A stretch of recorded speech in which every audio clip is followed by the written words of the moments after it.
Hello Clarkston, I'm Rod Rock, Superintendent of Schools, and this is Real Learning, where we showcase the awesome learning and teaching that happen every day in the Clarkston Community Schools. Today I'm here with Mr. Kevin Bickerstaff, our Director of Transportation, who is retiring shortly after a 40-year career here in Clarkston. Welcome to the show, Kevin. Thank you, Dr. Rock. Thanks for being here. Appreciate you having me here today. So before we get started talking about Kevin's experiences here in Clarkston, we wanted to have him share some thinking he has on bus safety. So Kevin, what kinds of things have you been thinking about? Thank you. Well, if we could look at picture number one, I'm talking about school buses are like traffic signals. As you can see in our first screen onto the left, the picture on the left, when the overhead yellow lights are flashing, be prepared to stop. In the center photo, you'll see a bus with the red lights on. The overhead red lights are flashing. You must come to a complete stop when you see those flashing in both directions as students are preparing to cross the roadway.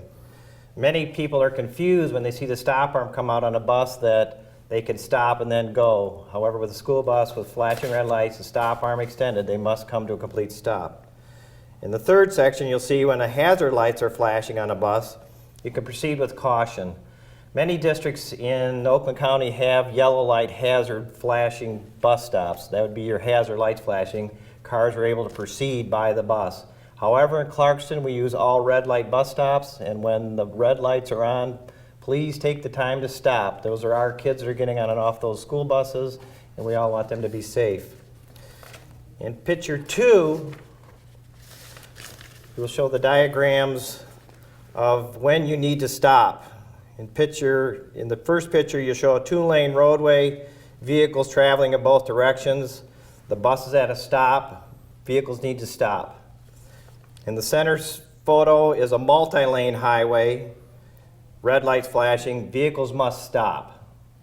In the third, you'll show a divided highway is either grass knoll or a divided barrier. In that case, the vehicles can travel, they must stop behind the bus, but if they're heading southbound on the other lane, they can travel through. So there's always confusion on that, when they're going to stop or when not going to stop. We have a lot of stops on Dixie Highway where people are going past those flashing lights. Many people are distracted nowadays with cell phones and passing lights. We have children that are getting off those buses.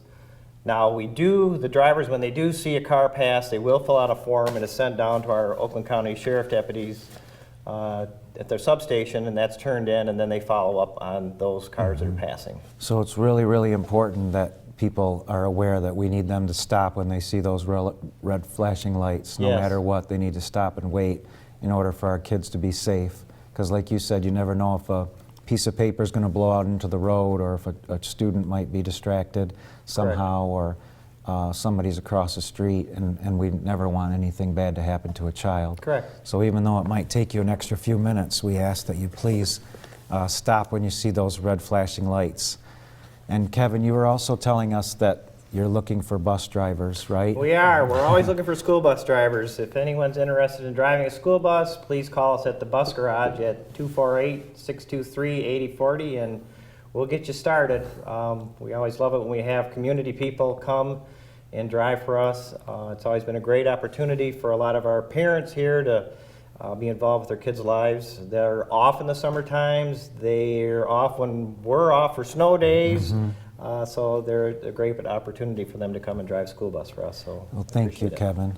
So Kevin, we wanted to have you on the show because of all your experiences you've had, and I know you grew up in Clarkston, and it's been a huge part of your life, not just your job, but also growing up here and living here in the community and raising your children here. So can you tell us how you got started with your job in Clarkston?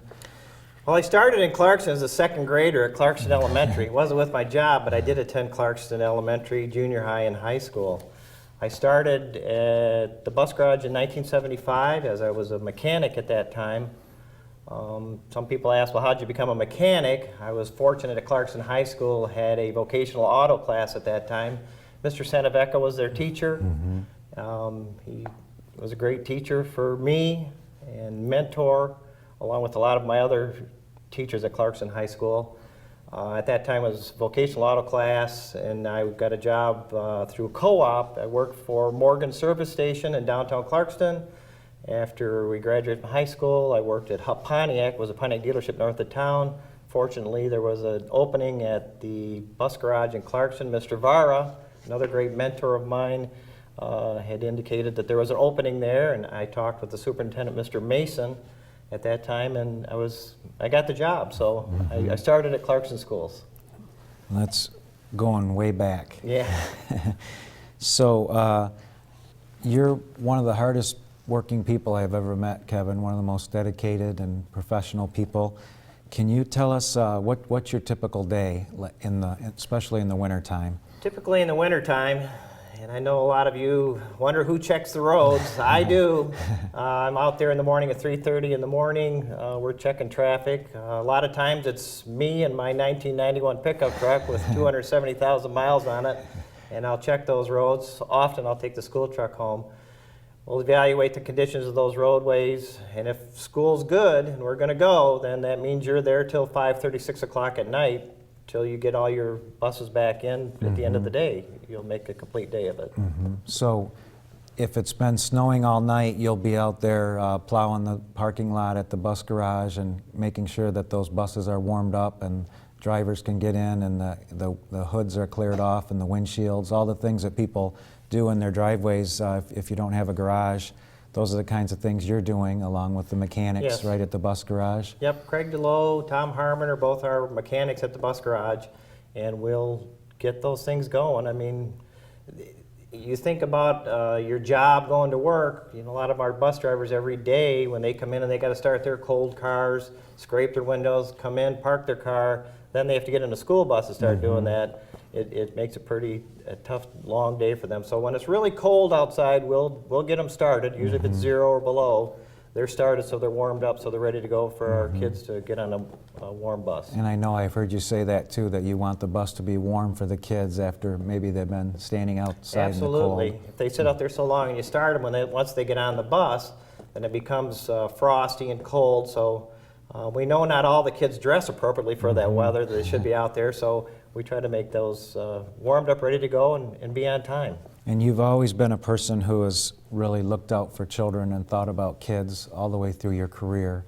So can you tell us a little bit about your philosophy as a transportation director? I've been one that's always thought that every dime I spent at the garage was money I should be saving for kids in the classroom. It's been very important to me over the years that dollars first go to the classroom in our district for our kids. From the youngest kindergartners to our seniors that are graduating, you know, it's important that the money stays in our classrooms. Right, and people may not realize that school districts, we don't get extra money for transportation. So all of the buses themselves, the costs for fuel, everything related to fixing buses comes out of our foundation allowance that Correct. we get for each student. So we've really tried to be efficient, and as you've gone along in your career, Kevin, and you've talked about how there was a period of time when we used to buy buses and we would have those for 10 or 15 years and replace engines, and now we lease them thanks Yes. to your leadership and how much more efficient that is in terms of not having to keep parts on the shelves and with our Correct. mechanics and so forth. There's no dollars that should be in a school classroom sitting on a parts room shelf. Everything we have is 3 years old or newer. 3 years is the oldest we have now as we lease them all. Years past, we'd have buses 10, 15 years. You'd go to the board and ask for a new bus, and they'd say, sorry, Kevin, we don't have money this year. They would get older. I can recall at times we were putting engines in them and the cost, and then you'd sell them. Used buses weren't worth anything in those Right. days, and so you were selling them for less than what you had the engine to. So it wasn't very wise that we were spending money. The money we spend today is well spent. Clean burn diesel engines. You look after that. You take just for emissions controls, kids and their breathing issues. You want the cleanest burn diesel you can have. And then also safety, because I've heard you, I know for many years Clarkston had snub-nosed buses, and now we've gone to... We have. I mean, they were all transit-style buses. I still like the transit-style bus. The cost is more. As you know, on our ones we have now, the 3-year warranty's covered bumper to bumper, so everything's covered.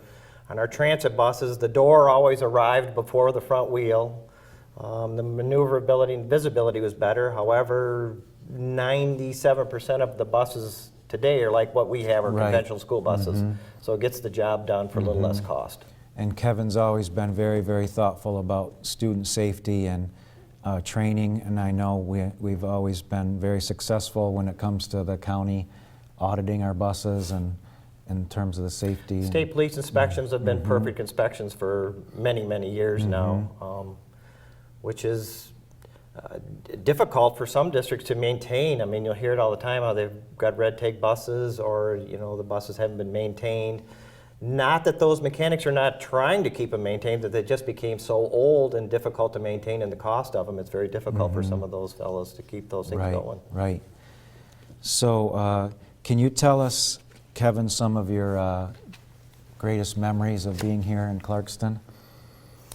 Well, I have a lot of memories. I mean, working with Mr. Vara, our first superintendent I worked with, Dr. Green, how he had always appreciated the operations people, the custodial, the grounds, the bus drivers, how he would take us out to lunch and buy us dinners. And as a 19-year-old, when I started here right out of high school, how I was always impressed with him is how he would know my name and address me.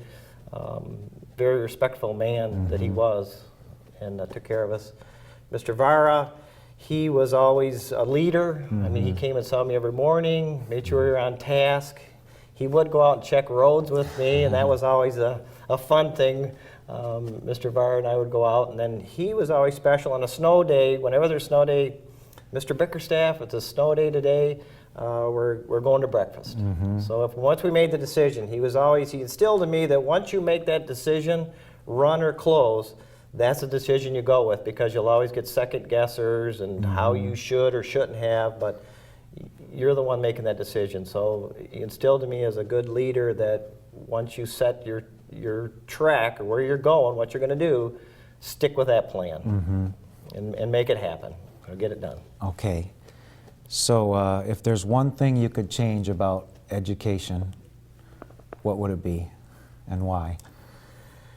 I would change somehow that we could get this districts funded the way they need to be funded so that we can afford what needs to happen. I mean, it's a shame when you think back over the years how districts have worked and tried to get things completed. I mean, everybody works hard in these districts. I don't think people understand that most people in the school districts are working 60 to 70 hours a week. You'll see them here early in the morning. They're here till late at night working. You'll see them on weekends. You'll see them on holidays.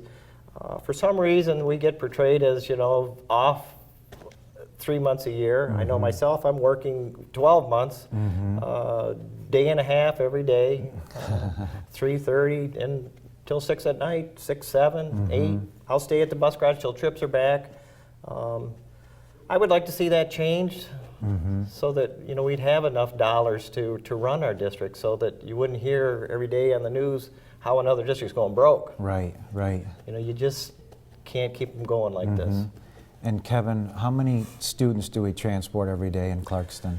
There's about 4,500 students that we'll transport daily to and from school. So at the end of the day, by the time I get home at night, there's 9,000 kids approximately that have gotten on and off the bus.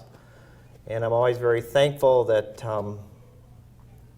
we're well watched after, because there's so many kids and so many incidents and so many parents out there and motorists that they all get home safely every day. Because you might have a student who on Monday goes to grandma's and on Tuesday goes to daycare and on Wednesday goes to Those are dad's. difficult. We have many of our parents that'll multiple stops, and I always, sometimes, a parent will tell me, the kindergartner, well, he'll know to get on this bus that day, and I always tell him, no, he won't. He's a young student. He's a young child, young girl, young boy. I mean, they're kindergartners. They don't know. First graders don't know. And you're always looking after those little kids, that they're safe where they're going. And we get them there every day. It's an amazing thing to think about, the operations of a school district. Transportation is just one piece of it, but we feed kids and we clean schools and we run ball games and dances and musical performances and just all kinds of things just to make a school work. Correct. Plowing those driveways when there's all this snow, plowing the lots so that people can get in and out, and I know you do that, and it's really amazing, all the people behind the scenes and the amount of time that you put in each day. Yeah, thank you. Well, you're just trying to take care of what you need to get taken care of so that kids can get to school and be successful at what they need to do. Like you'd indicated, there's many people in the background making sure stuff's running every day that our parents don't see. And you know, I think of, like I say, our custodians, they're picking up, they're cleaning our buildings every day. Our bus drivers are out there every morning and every night. You take a bus driver, they'll be to work at 5:30 in the morning. I'm at my department at 5:30 in the morning, drivers are coming in, and I'm saying goodnight to them, and it's 5 at night. They've spent, you know, it's a split shift type of a day where they've come in and they've gone home, and you think to yourself, wow, how many people are just realize that they put in that length of day really every day just to get it done, and then to drive in some of the weather, and then to have 60 kids behind you when you're doing that, and pay attention where it's happening. They're pretty amazing people that drive school buses. Well, this has been such a huge part of your life, Kevin, and I know when you and I talked, you talked about this as you felt like it's been a calling of yours, and it's so much defines you as a person, this role you've been in. So what are you going to do now? It does. Well, as I put in my Christmas card, I got to find the guy from 40 years ago, wherever he went to. I've been appreciative to Clarkston Schools for the continuous employment of 40 years. They've taken great care of my family and myself, and I feel I've always tried to pay that back by being there to take care of what needs to be taken care of every day. So it'll be a challenge to readjust. Transition. Yes, because it becomes a part of you. It's been my department. It's been who I've been, and I've hoped that I've done a good job for the district and the people in the community. I'm gonna step off camera for a second. I'm not supposed to do this, but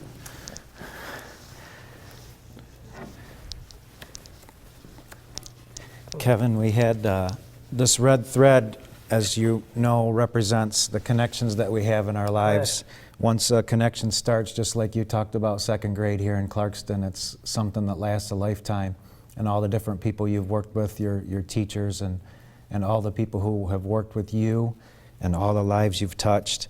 And Mr. Jeff Pariseau made this over at Clarkston Junior High School for you. It's a very small token of our genuine appreciation for all that you've given. I appreciate that. Thank you very much. We could never have enough words to express how much you've meant and how grateful we are for everything you've done. That means a lot to me. Thanks. Thank you.